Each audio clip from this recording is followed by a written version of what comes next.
नमस्कार, હું આદર્શ છું. વેલકમ ટુ આદર્શ એજ્યુકેશન સોસાયટી.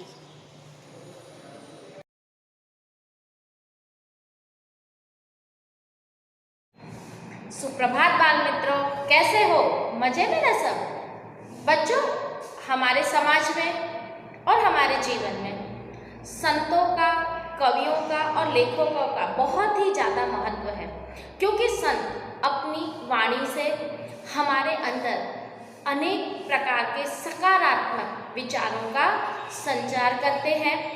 उनकी भाषा, उनके दोहे, उनकी कही गई वाणी में इतनी ज़्यादा शक्ति होती है कि वह हमारे विचारों को परिवर्तित कर सकते हैं।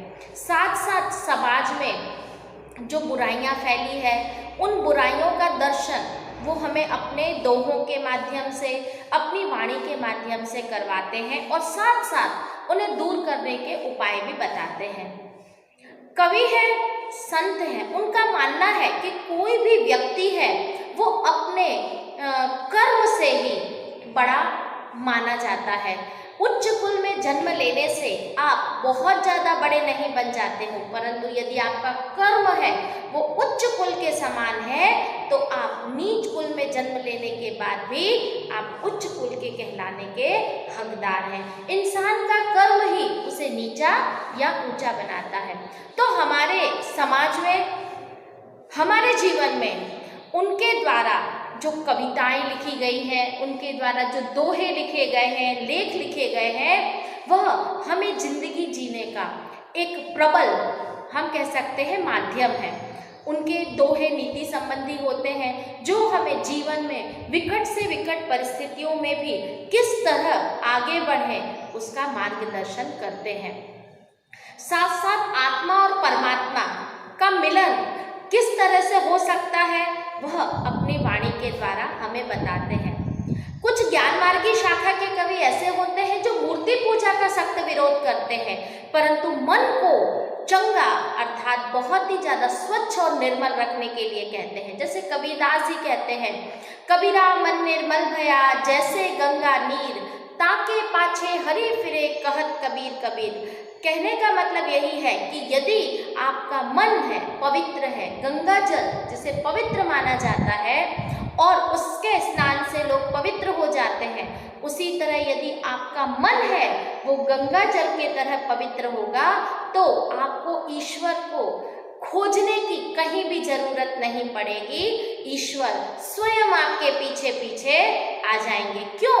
क्योंकि ईश्वर को भी सच्चे भक्तों की जरूरत होती है।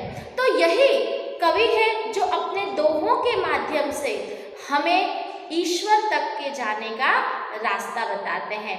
आज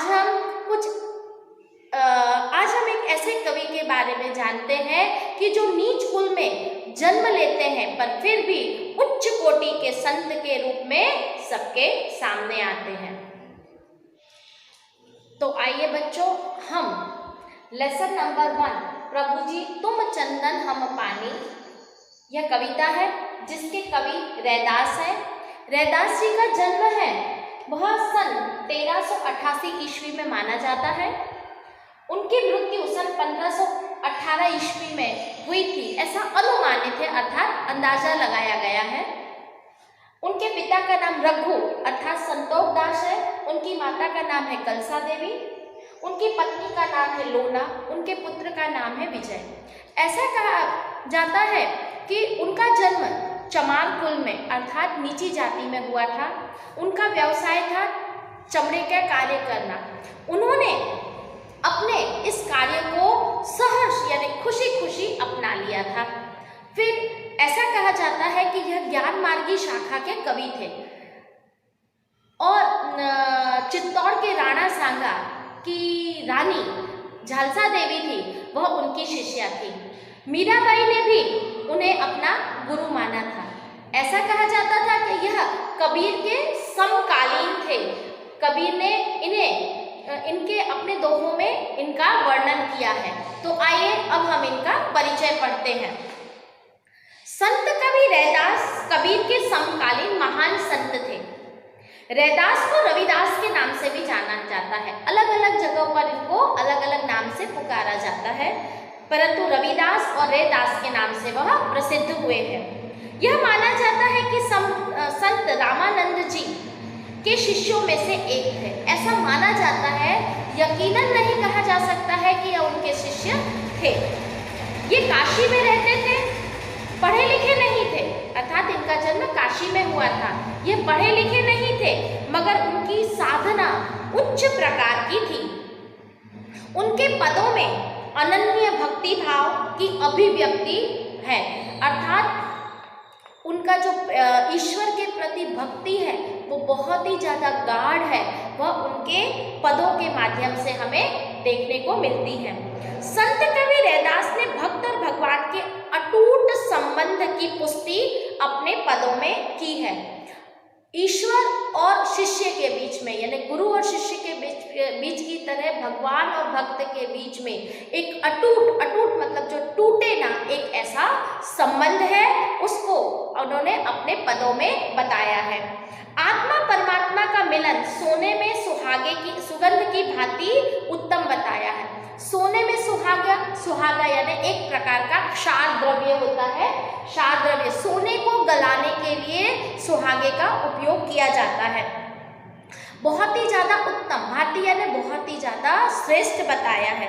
उनके पद बहुत ही ज़्यादा लोकप्रिय हुए हैं। उनके कुछ पद गुरु ग्रंथ साहिब में संग्रहित है।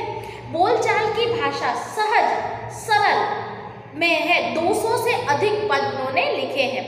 यहाँ संकलित पद में रैदास जी कहते हैं कि प्रभु जी, हर हाल में मैं आपके निकट रहता हूँ। मुझे आपकी भक्ति से प्रभुमय बनना है। मैं आपका दास, आपकी प्रीति चाहता हूँ। यहाँ आत्मा और परमात्मा के अद्वैतता का वर्णन किया गया है। तो बच्चों, पहले अभी हमने रैदास जी का परिचय देखा कि वह कबीर के समकालीन कवि थे। उनके माता पिता का क्या नाम था, वह उच्च कोटि के कवि थे, संत थे, और उनके पद की भाषा एकदम सहज और सरल थी। अब हम इस कविता का गान करेंगे। प्रभु जी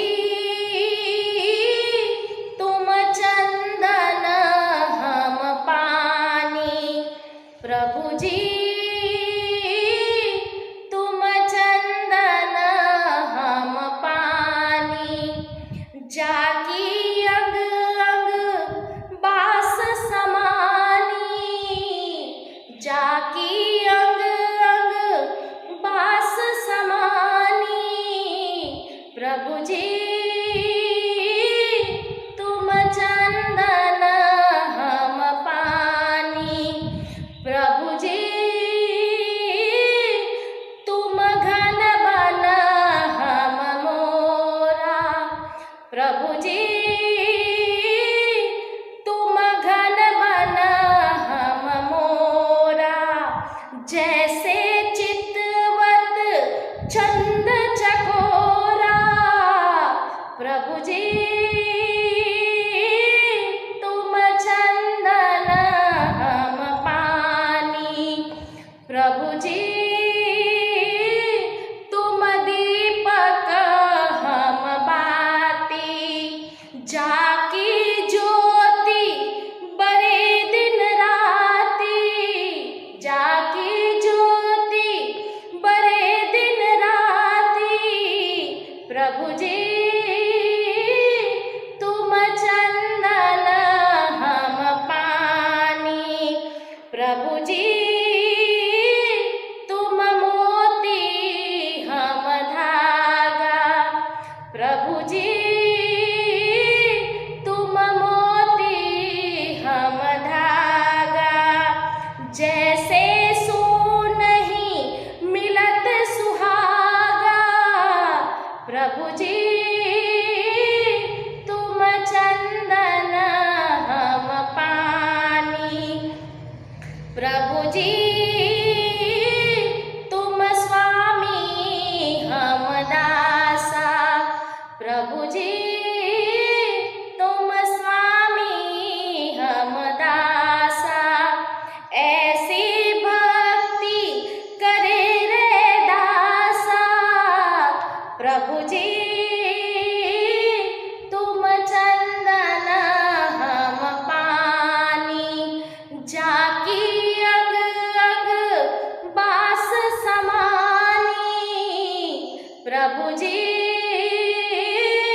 कविता का सस्वर पठन किया। अब हम इस कविता के शब्दार्थ सहित कविता का भावार्थ देखेंगे।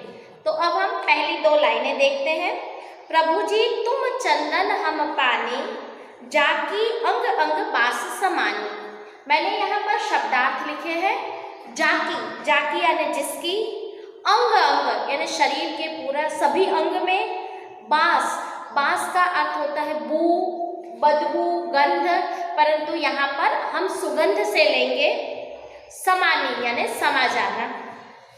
यहाँ पर प्रभु संत रैदास जी कहते हैं कि हे प्रभु, आपके प्रति मेरा जो भक्ति भाव है, समर्पण भाव है, वह चंदन के साथ पानी जैसा है। किसके साथ? चंदन के साथ पानी जैसा है।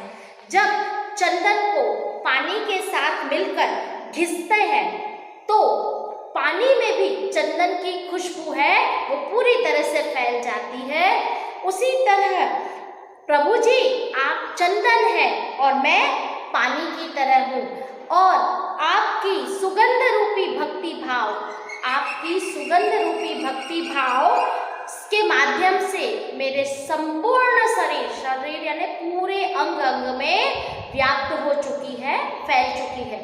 अर्थात उन्होंने भगवान को चंदन और स्वयं को पानी बताते हुए कहा है कि जिस तरह पानी के साथ चंदन को घिसा जाता है तो पानी में भी चंदन की सुगंध आने लगती है, उसी तरह भगवान रूपी चंदन की सुगंध है वो भक्ति भाव के माध्यम से मेरे शरीर में पूरी तरह से फैल गई है।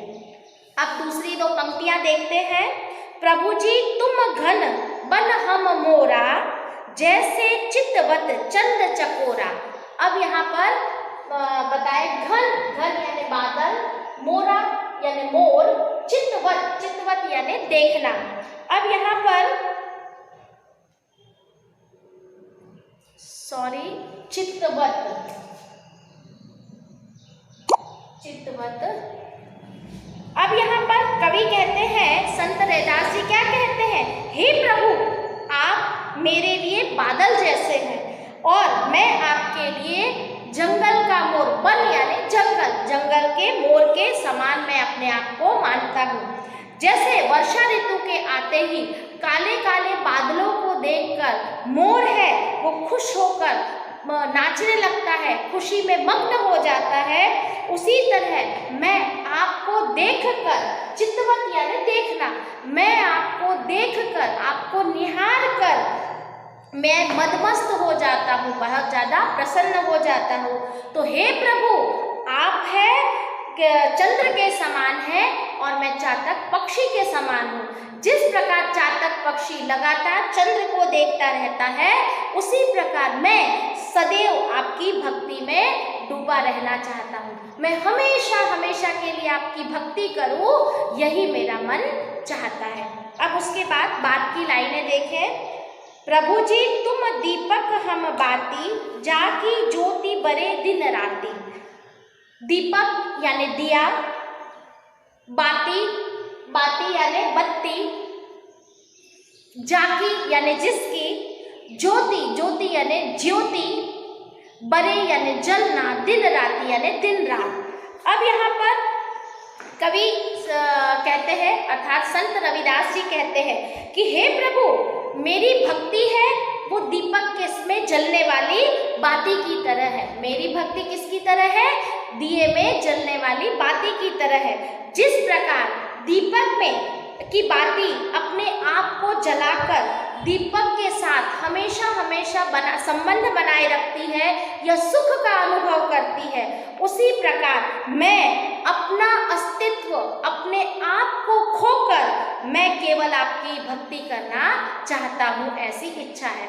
दिया है, दिए के अंदर की जो बाती होती है रुई की, जब तक दिया बाती है और तेल और दिया जलते रहते हैं तो बाती का कोई भी अस्तित्व नहीं होता है, वो खुद जलती है और लोगों को प्रकाश देती है और उस प्रकाश में उसे सुख का अनुभव होता है। तो यहाँ पर कवि क्या कहते हैं कि मैं भी दिए की बाती की तरह अपने आप को खोकर, अपने आप को जलाकर, जलाकर यहाँ यानी जलाना नहीं, परंतु अपने अस्तित्व को खोकर मैं आपकी भक्ति करना चाहता हूँ। मात्र और मात्र आपकी भक्ति करने की ही मेरी इच्छा है।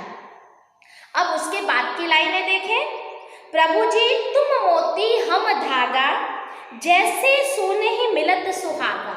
अब यहाँ पर संत रैदास जी कहते हैं कि हे प्रभु, आप मेरे लिए सुंदर मोती के समान है, सुंदर है, चमकदार है। मोती जो कीमती मोती है उसके समान आप मेरे लिए हैं। और मैं अपने आप को क्या मानता हूँ? अपने आप को मैं धागे के समान मानता हूँ, जिससे आप जिस धागे में हम मोती पिरोते हैं और एक माला तैयार करते हैं, तो मोती है वो धागे के साथ मिलकर एक रूप हो जाता है।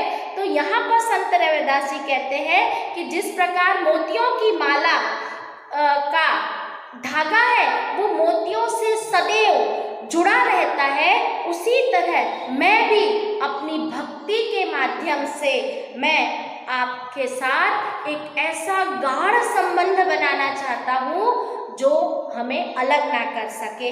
हे ईश्वर, मैं अपने आप को सोने के साथ सुहागे की संज्ञा देता हूँ। जिस तरह सोना है, सोना यानी स्वर्ण है, उसको गलाने के लिए सुहागे की जरूरत पड़ती है, उसी तरह सोने और सुहागे की भक्ति के रूप में वह अपने आप को मानते हैं। अब बच्चों हम अंतिम 2 लाइन का भावार्थ देखेंगे। प्रभु जी तुम स्वामी हम दासा, ऐसी भक्ति करे रैदासा।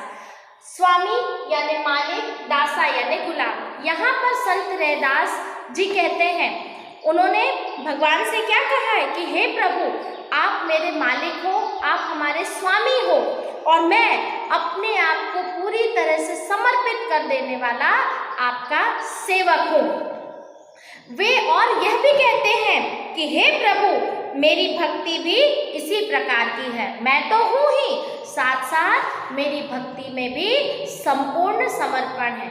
इस प्रकार रैदास जी ने अपने इस कविता के माध्यम से भक्त और भगवान के बीच एक अटूट संबंध होता है, वह इस कविता के माध्यम से हमें समझाया है। तो सबको समझ में आ गया बच्चों? Thank you for joining us.